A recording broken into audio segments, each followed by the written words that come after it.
ಪಂಚಾಯತ್ ಸದಸ್ಯರಾದ ಸುಶೀಲಾ ಶೆಟ್ಟಿ ಅವರಿದ್ದಾರೆ.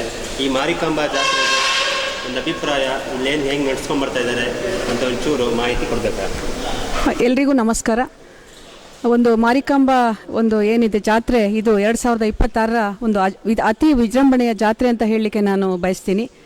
ಈಗಾಗಲೇ ನಾಡ್ತಿಯ ಕುಟುಂಬಸ್ಥರು ಅಚ್ಯುತ ಹಾಗೆ ಸೋದರ ನಾಗಪ್ಪಾಚಾರ್ ಅವರು ಒಂದು ದೇವಿಯ ಒಂದು ಕೆಲಸ ಕಾರ್ಯಗಳ ಬಗ್ಗೆ ಅದ್ಭುತವಾಗಿ ವಿವರಣೆಗಳನ್ನು ಕೊಟ್ಟಿರ್ತಕ್ಕಂಥದ್ದು ನಿಜವಾಗಿ ತುಂಬ ಹೆಮ್ಮೆ ಆಗ್ತದೆ. ಸತತ 9 ದಿನಗಳ ಕಾಲ ಇಡೀ ನಮ್ಮ ತಾಲೂಕಿನಾದ್ಯಂತ ಒಂದು ಹಬ್ಬದ ವಾತಾವರಣ. ಇಡೀ ಆಡಳಿತ ಮಂಡಳಿ ಅಧ್ಯಕ್ಷರು ಎಲ್ಲರೂ ಕೂಡ ಅವರವರ ಕೆಲಸ ಕಾರ್ಯಗಳನ್ನು ಮೆರೆದು ಈ ಜಾತ್ರೆಗೆ ಅತಿ ಹೆಚ್ಚಿನ ಒಂದು ಯಶಸ್ಸನ್ನು ತಂದುಕೊಡುವಲ್ಲಿ ಶ್ರಮವನ್ನು ಹಾಕ್ತಾ ಇರ್ತಕ್ಕಂಥದ್ದು. ಹಾಗೆ ವಿಶೇಷವಾಗಿ ಅರ್ಚಕ ವೃಂದ ಈ ಒಂದು 9 ದಿನಗಳ ಕಾಲ ವಿಶೇಷವಾದ ಪೂಜೆ ಪುನಸ್ಕಾರ ಹೋಮ ಹವನಗಳನ್ನು ಮಾಡಿ ಊರಿಗೆ ಶ್ರೇಯಸ್ಸನ್ನು ಬಯಸ್ತಾ ಇರ್ತಕ್ಕಂಥದ್ದು ಕೂಡ ಒಂದು ಭಾಗ. ಆದರೆ ಪ್ರತಿದಿನ ಸಂಜೆ ಸಾಂಸ್ಕೃತಿಕ ಕಾರ್ಯಕ್ರಮಗಳನ್ನು ನಡೆದು ಜನರನ್ನು ಮನರಂಜಿಸ್ತಾ ಇವೆ. ಅದರ ಜೊತೆಯಲ್ಲಿ ಪ್ರತಿನಿತ್ಯವೂ ಕೂಡ ಅನ್ನದಾನ ನಡೀತಾ ಇದೆ. ಪ್ರಾರಂಭದ ದಿನದಿಂದಲೂ 5, 6, 7 ಹೀಗೆ ಸಹಸ್ರ ಸಂಖ್ಯೆಯಲ್ಲಿ ಭಕ್ತಾದಿಗಳು ಬಂದು ಅಮ್ಮನ ಪ್ರಸಾದವನ್ನು ಸ್ವೀಕರಿಸ್ತಾ ಇದ್ದಾರೆ. ಹಾಗೆ ಹೊರೆ ಕಾಣಿಕೆಯು ಕೂಡ ಇಡೀ ತಾಲೂಕಿನಾದ್ಯಂತ ಭಕ್ತರು ಕೊಡ್ತಕ್ಕಂಥ ಪ್ರತಿಯೊಂದು ವಸ್ತುಗಳು ಕೂಡ ಒಂದು ದೇವಸ್ಥಾನವನ್ನು ಸೇರ್ತಾ ಅವರು ತಮ್ಮ ಒಂದು ಭಕ್ತಿ ಭಾವಗಳನ್ನು ಮೆರಿತಾ ಇದ್ದಾರೆ.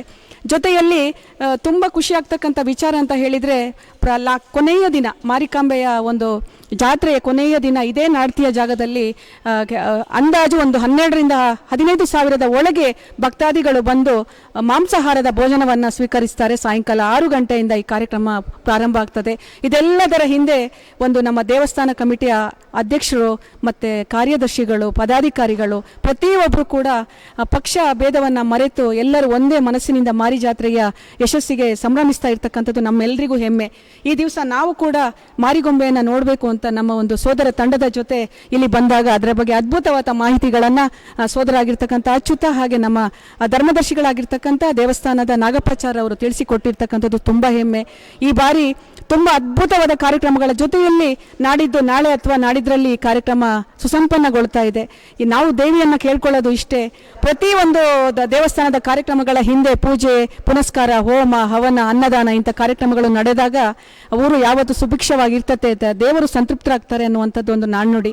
ಅದೇ ನಿಟ್ಟಿನಲ್ಲಿ ಈ ಬಾರಿಯೂ ಕೂಡ ವಿಶೇಷವಾದ ಶ್ರಮ ಹಾಕಿ ಒಂದು ಅದ್ಭುತ ಜಾತ್ರೆ ಯಶಸ್ಸಿಗೆ ಶ್ರಮಿಸಿರ್ತಕ್ಕಂಥ ಅಧ್ಯಕ್ಷರು ಮತ್ತು ಅದರ ಎಲ್ಲ ಪಾಲುದಾರರನ್ನು ನಾನು ಮನಪೂರ್ವಕವಾಗಿ ಅಭಿನಂದಿಸ್ತೀನಿ.